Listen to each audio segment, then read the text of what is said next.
Minister and the Minister for Tourism here with us. This event was specially organized so that he could acquaint himself with you all here, the vibrant Pakistani community that resides in Malaysia.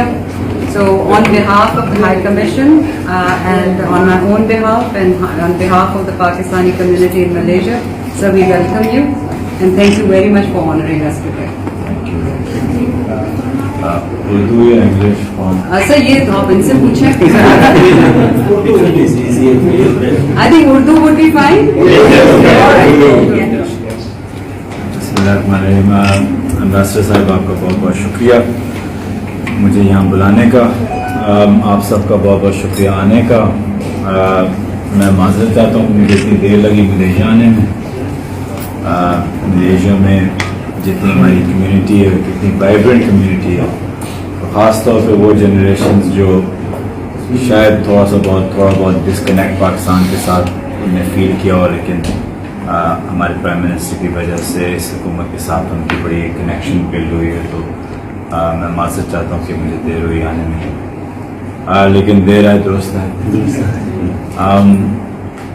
हम ये चाहते हैं कि अभी Malaysia एक ऐसा मुल्क है, आपको पता है कि जहाँ प्राइम मिनिस्टर महातिर साहब और पीएम साहब की एक बहुत लॉन्ग स्टैंडिंग फ्रेंडशिप है.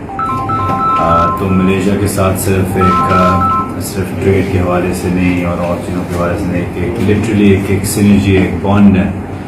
और मैं अभी वो सेक्रेटरी जनरल से बात कर रहा था, तो सबसे इम्पोर्टेंट चीज़ जो मुझे मलेशिया की जो पसंद आती है और टर्की की भी जो पसंद आती है कि एक होता है कि एक कॉस्मोपॉलिटन शहर होना, एक होता है कि एक इस्लामिकली कॉस्मोपॉलिटन शहर है जहाँ आपके ट्रेडिशन वैल्यूज़ भी अपहोल्ड होते हैं उसी तरीके से जहाँ एक जो फॉरेनर या कोई और मतलब का कोई और हो उसका तो बराबर दोनों चीज़ें चलती हैं. और मलेशिया में देख रहा था कि मैं तो कुछ 16 साल बाद आया और मलेशिया में देख रहा था कि आपको हर किस्म के लोग नज़र आते हैं. वो कोई आपको जैसे कि आप में वेस्ट में भी इस्लामोफोबिया इतना ज़्यादा फैला हुआ है वो आपको नज़र नहीं आता. तो ये हमारे लिए हमारे बच्चों के लिए एक बहुत अहम चीज़ है, specially growing up in this environment. So I would just say that as the Prime Minister always says कि overseas पाकिस्तानी हमारा सबसे बड़ा असासा है और आप लोगों ने हमेशा ख़ास तौर पे पाकिस्तान को तो किया लेकिन ख़ास तौर पे खान साहब की चाहे शौकत खानम हो चाहे नमल हो चाहे अर्थक्वेक्स के नेचुरल या फ्लड्स हो नेचुरल डिज़ास्टर्स हो, आप लोगों ने सबसे पहले अपने हाथ बुलंद करके लद्दाख बोला. लेकिन मैं आपको ये बताऊँ कि इस वक्त पाकिस्तान को आपकी सबसे ज़्यादा ज़रूरत है क्योंकि इस वक्त आपके पास एक मौका है जहाँ आप पाकिस्तान के अंदर एक अपनी स्वेट एक्विटी डाल सकते हैं. जो भी आप अभी करेंगे is not gonna be hand out to Pakistan, it's actually helping build the building blocks where Pakistan has to be built on for the next decade or so. So this is the time where Pakistan needs you the most. It's the time where we value the most, not only financially but also in terms of human capacity. We've had decades of brain drain. One thing that Pakistan lacks is capacity building. जब आप corruption की बात आपको पता है कि कितने अरसे से चलती है.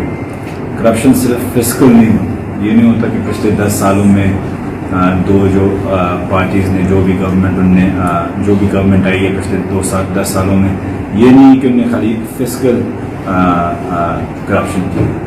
जब आप करप्शन करना चाहते हैं, अगर मैं अपनी मिनिस्ट्री में करप्शन करना चाहूँ तो मुझे सबसे पहले करप्ट सेक्रेटरी को ढूंढना होगा, फेडरल सेक्रेटरी. उसने फिर अपने नीचे 3 करप्ट जॉइंट सेक्रेटरीज को ढूंढना होगा. उनमें फिर हर डिपार्टमेंट की डीजी और एमडी को ढूंढना होगा जो वो कॉम्प्रोमाइज हो. वो फिर सेक्शन ऑफिस से लेके नीचे तक अपने बंदे उनको लगाने होते हैं. तो होता ये कि वो सिस्टम बनाने में आप पूरे सिस्टम को तबाह करें. तो it's not just the money that you make in that time, it's about कि जब आप काम करना चाहें आप कर नहीं सकते क्योंकि सिस्टम रोड हुआ हुआ था नीचे से. जो लोग नहीं होना चाहिए था वहाँ हो जाते हैं. तो it's the destruction of institutions which destroys a country, not only the kickbacks that you make. And I always give the example of England recently, because UK 3 months ago was without any leadership. It didn't have a prime minister. It's still confused who its prime minister is going to be. In fact, it doesn't know where it's going with its leadership. लेकिन फिर भी आपका हर काम जो prime minister चाहे होते हुए हो या ना होते हुए वो होता था आपका। प्लानिंग में जाओ आपको प्लानिंग कमीशन मिलती थी, गैस में जाओ आपको वो चीज़ें मसले सॉर्ट आउट, केबल लगाओ वो होता, हर चीज़ चल रही क्योंकि institutions one although it was in political turmoil.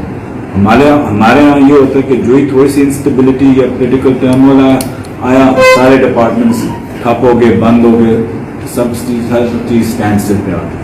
तो this is called इंस्टीट्यूशनलाइजिंग a nation, and this is as a government our objective, that we actually institutionalize the government and put the right people at the right job is what we're trying to do. I won't take too much of your time. If any questions or I'm sure there's a lot that you might want to know about Pakistan, so all is. हमारे channel को subscribe करें और bell के icon पर press करें ताकि हमारी हर आने वाली वीडियो सबसे पहले आप तक पहुंचे।